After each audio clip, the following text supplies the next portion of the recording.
بسم اللہ الرحمن الرحیم۔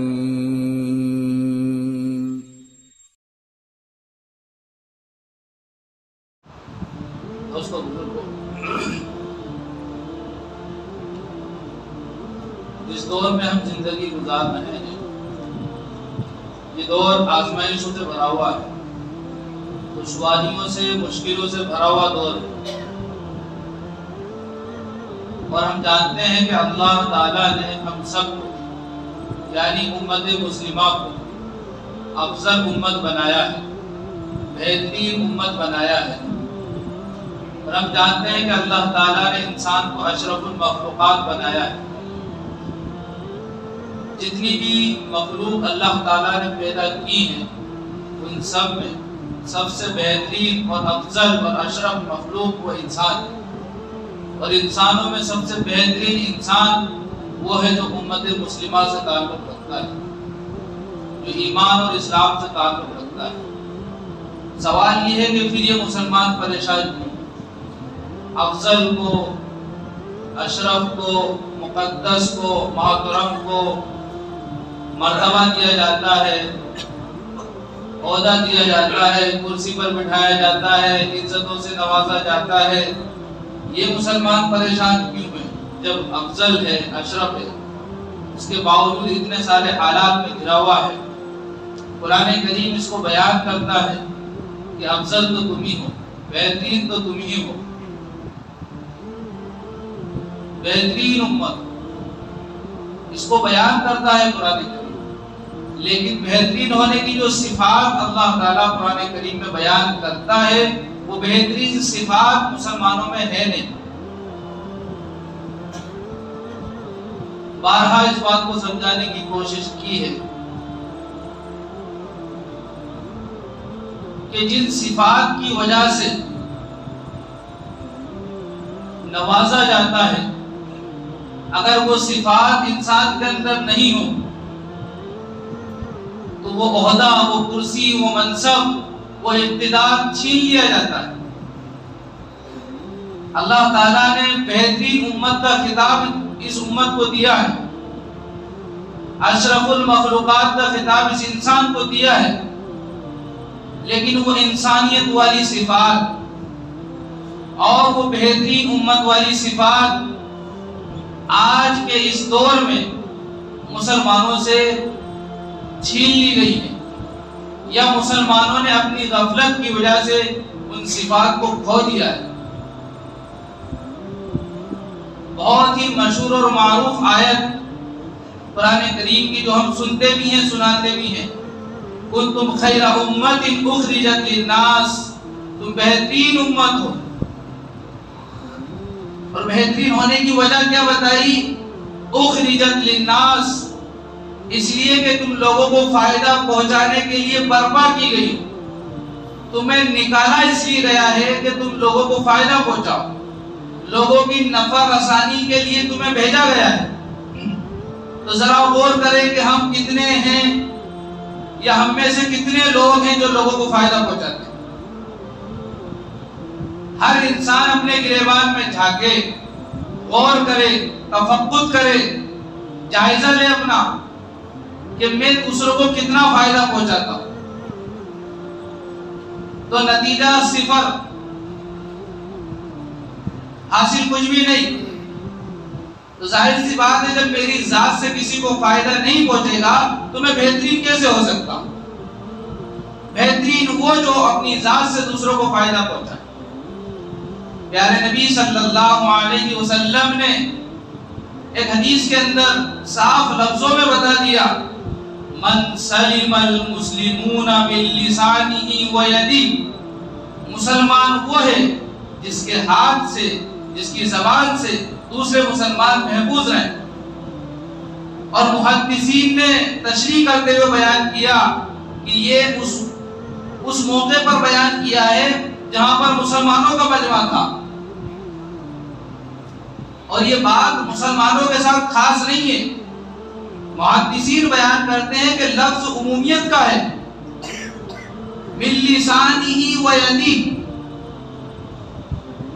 جس کے ہاتھ سے اور جس کی زبان سے دوسرے لوگ محفوظ رہیں وہ صحیح معنوں میں مسلمان۔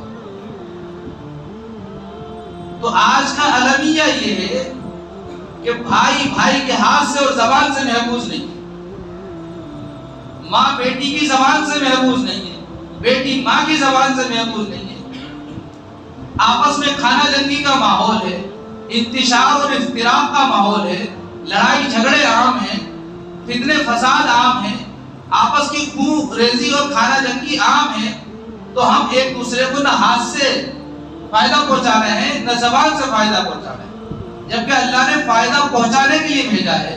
ہم نے اس کا الٹا کر دیا کہ ہم فائدہ تو نہیں پہنچا رہے ہیں بلکہ نقصان پہنچا رہے ہیں۔ کوئی ایسا جملہ بول دیا جس کی وجہ سے وہ انسان دن بھر پریشان رہا، دن بھر ٹینشن میں رہا، ہم نے دماغی اعتبار سے اس کو نقصان پہنچایا۔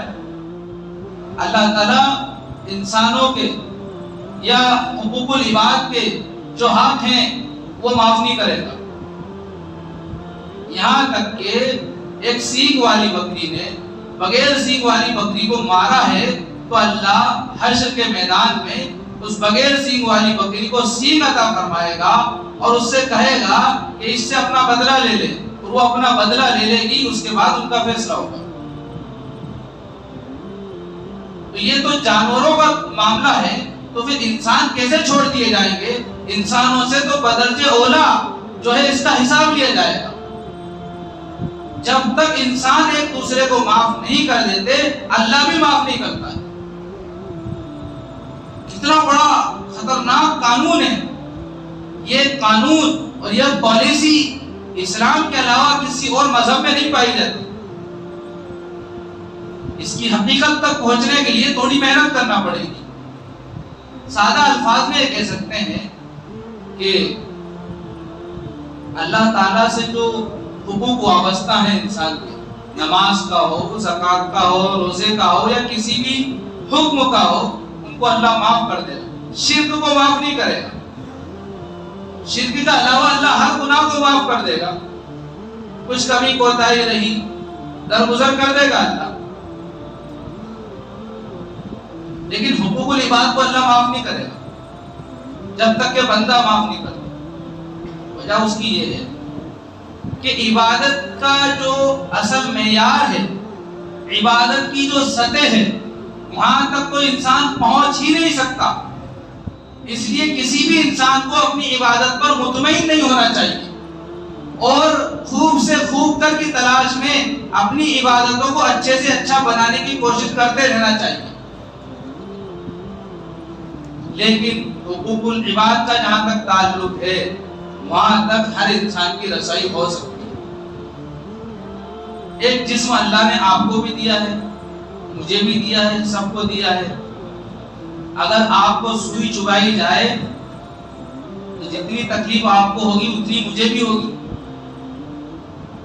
تو انسانی جسم کا درد ہم سب محسوس کر سکتے ہیں کہ کسی کو سوئی چبانے پر کیا تکلیف ہوتی ہے، ہم سب محسوس کر سکتے ہیں۔ اسی طرح کسی کی زمین دبانے پر کیا درد ہوتا ہے، کسی کا گھر جلانے پر کیا درد ہوتا ہے، کسی کا گھر توڑنے پر کیا تکلیف ہوتی ہے، کسی کی بہن بیٹی کی عزت کو اچھالنے پر کیا تکلیف ہوتی ہے، اور کسی کو بدنام کرنے پر، کسی پر الزام لگانے پر کیا تکلیف ہو سکتی ہے، ہر انسان محسوس کر سکتا ہے۔ اس کے باوجود اس نے دوسرے کو تکلیف دی ہے، اس لیے اللہ تعالیٰ اس حق کو معاف نہیں کریں گے، عبادتوں میں کمی کوتاہی معاف کر دیں گے، لیکن حقوق العباد انسانوں کے جو حقوق ہیں اس میں کمی کوتاہی ہوئی ہے اللہ معاف نہیں کرے گا۔ بات میں نے شروع یہاں سے کی تھی کہ فائدہ پہنچانے کے لیے اللہ نے دنیا میں بھیجا تھا اس امت کو، فائدہ تو نہیں پہنچایا بلکہ نقصان پہنچانا شروع کر دیا۔ تو ظاہر سی بات ہے جو صفات اچھائی کے لیے ہونا چاہیے، بہترین ہونے کے لیے ہونا چاہیے، وہ صفات اس امت سے رخصت ہو گئی، تو پھر آزمائشوں میں، مصیبتوں میں، حوادث میں اس کو مبتلا کر دیا گیا۔ اور یہ تو میں نے ایک ہی صفت آپ کو بتائی ہے، وہ صفت کیا؟ فائدہ پہنچانے کے لیے بھیجا گیا ہے. فائدہ بھی اللہ نے ذکر کیا ہے. تو فائدہ ہے کیا؟ فائدہ وہ جو انسان کے روئے روئے تک سکون پہنچا دے. وہ فائدہ ہے تأمرون بالمعروف، بھلائی کا حکم کرتے ہو، وتنہون عن المنکر، اور برائی سے روکتے ہو، وتؤمنون باللہ، اور ایک اللہ پر ایمان رکھتے ہو. یہ ہے فائدہ جس کو قرآن بیان کر رہا ہے. آج کا المیہ یہ ہے کہ بیٹا غلطی کر رہا ہے، گناہ کر رہا ہے، باپ دیکھ رہا ہے. باپ غلطی کر رہا ہے، بیٹا دیکھ رہا ہے. بھائی غلطی کر رہا ہے، بھائی دیکھ رہا ہے. پڑوسی غلطی کر رہا ہے، پڑوسی دیکھ رہا ہے. اور ایمان کے جو درجات بتائے ہیں کہ اعلیٰ درجہ یہ ہے کہ اس کو ہاتھ سے روک دے، اور یہ طاقت نہیں ہے تو اس کو زبان سے روک دے، اور یہ طاقت بھی نہیں ہے تو دل سے اس کو برا سمجھے. حالات یہ بتاتے ہیں کہ ہاتھ سے روکنے والے بھی جکا دکا کہیں مل جائیں گے آپ کو، زبان سے روکنے والے بھی کچھ تھوڑی بہت تعداد میں مل جائیں گے. کچھ لوگوں کی تعداد دل سے برا سمجھنے والوں کی بھی ہوگی، لیکن یہ مجموعی تعداد بہت کم ہے. اور فیصلے جو ہوتے ہیں وہ اکثریت کی بنیاد پر ہوتے ہیں. امت کا اکثریتی طبقہ وہ ہے جو گناہ کو گناہ نہیں سمجھتا، برائی کو برائی نہیں سمجھتا، خود بھی برائی میں ملوث ہوتا ہے، دوسرے کو بھی برائی کرتے ہوئے دیکھتا ہے. دوسرے کو اس لیے نہیں روکتا کہ آج میں اس کو روکوں گا تو کل مجھے بھی رکنا پڑے گا.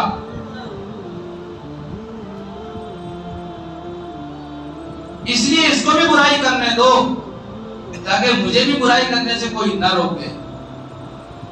جب یہ حالات ہوتے ہیں تو پھر اللہ کی مدد ہٹ جاتی ہے.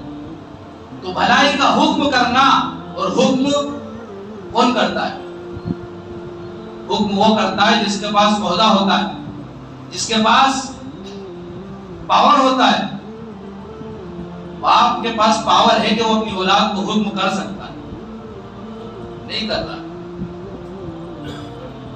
گاؤں کا چودھری، گاؤں کا پٹیل وہ اپنی رعایا کو حکم کر سکتا ہے اور وہ روک سکتا ہے، نہیں روک رہا. اعلیٰ سطح پر اقتدار جن کے ہاتھ میں ہے وہ برائی سے روک سکتے ہیں، نہیں روکتے.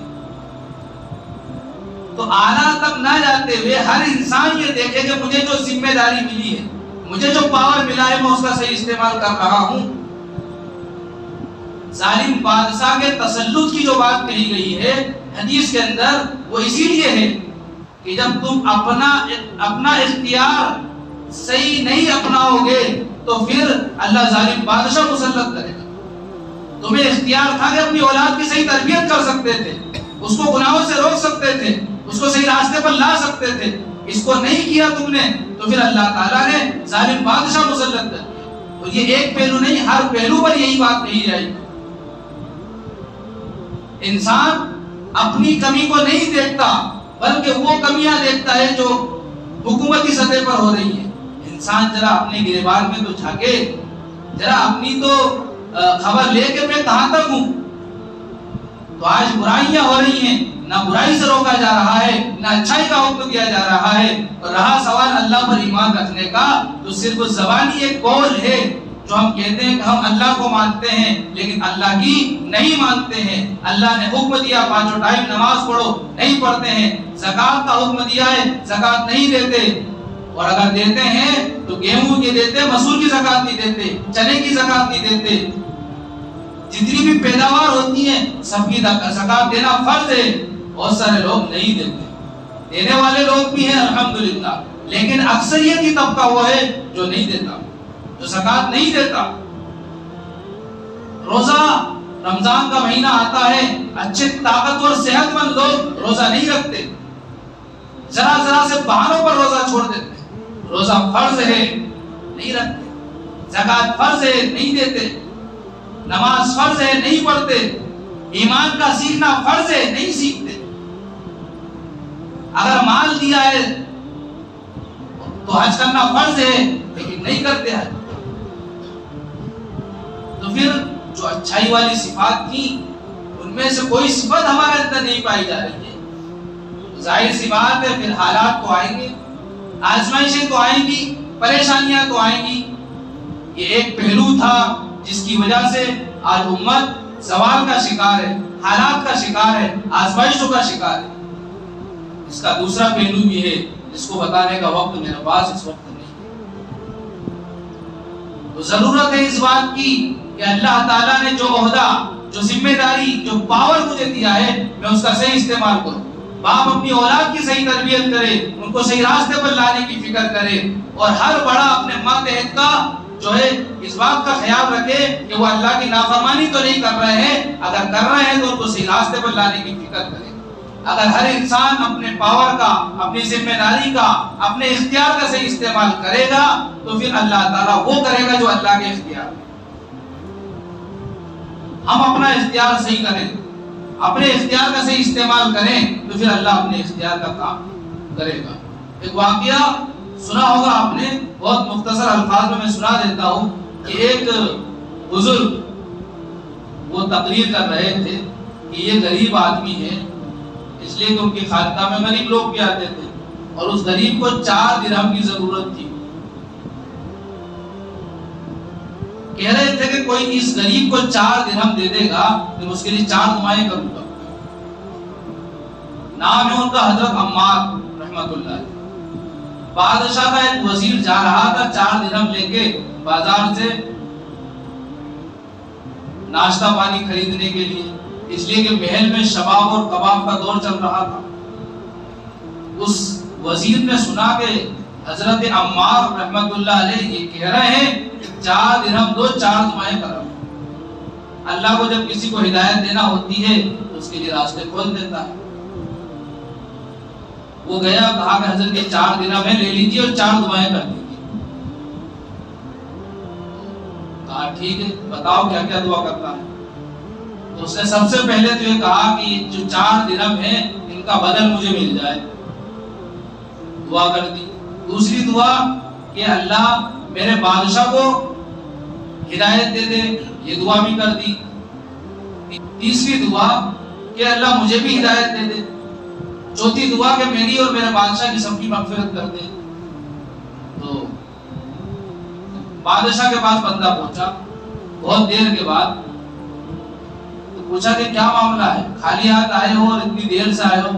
اس نے پورا واقعہ سنایا, اور جب بات یہ پہنچی کہ میں نے 4 دعا کرائی ہے, پوچھا کیا کیا دعا ہے. اس نے کہا پہلی دعا تو یہ ہے کہ 4 دینار کا بدلہ مل جائے, 40 دو, 4 کے بدلے 40 دلوائے. دوسری دعا کہ اللہ میرے بادشاہ کو ہدایت دے دے. بادشاہ کو اللہ نے ہدایت دے دی. بادشاہ نے کہا کہ میں نے آپ سے سارے گناہ چھوڑ دیے. تیسری دعا یہ ہے کہ جو غلام ہیں ان کو رہائی مل جائے اور مجھے بھی ہدایت مل جائے. تو کہا کہ تو آزاد ہے اور سب اپنے لیے ہدایت کی دعائیں کرو. چوتھی دعا کہ اللہ ہم سب کو معاف کر دے. تو بادشاہ نے کہا کہ 3 کام میرے اختیار کے تھے, چوتھا میرے اختیار کا نہیں. تو اللہ نے خواب میں دکھایا کہ 3 کام تو نے اپنے اختیار کے کر لیے ہیں, چوتھا ہمارے اختیار کا ہے, میں نے سب کو معاف کر دیا. تو انسان اپنے اختیار کا کام کرے, اللہ تعالیٰ اپنے اختیار کا کام کرے گا. ہمارا اختیار ہمارے گھر تک, ہمارے محلے تک, ہمارے پڑوس تک, زبان سے یا ہاتھ سے, تو دل سے برا سمجھنے سے, یہ ہمارا اختیار ہے. ہم اپنے اختیار کا سے استعمال کریں, اچھائی کو پھیلائیں, اچھائی کا حکم دیں, برائی سے خود بھی بچیں. بچانے کے لیے ہاتھ کا نہیں تو زبان کا, نہیں تو دل سے برا سمجھنے کا استعمال کریں, تو پھر اللہ تعالیٰ حالات صحیح کرے گا. یہ ایک دینی اور ایمانی پہلو تھا. ایک اس کا جو ہے اسبابی پہلو ہے جس کو انشاءاللہ اگلے ہفتے بیان کیا جائے گا. دعا ہے اللہ تعالیٰ سے کہ اللہ تعالیٰ ہم سب کو ایمان کے ساتھ دنیا میں زندہ رکھے, ایمان والوں کی صفات سے اللہ تعالیٰ ہم سب کو متصف فرمائے, اور اللہ تعالیٰ حکم عدولی سے, برے کاموں سے, برے راستوں سے ہماری نسلوں کی, سارے ایمان والوں کی حفاظت فرمائے.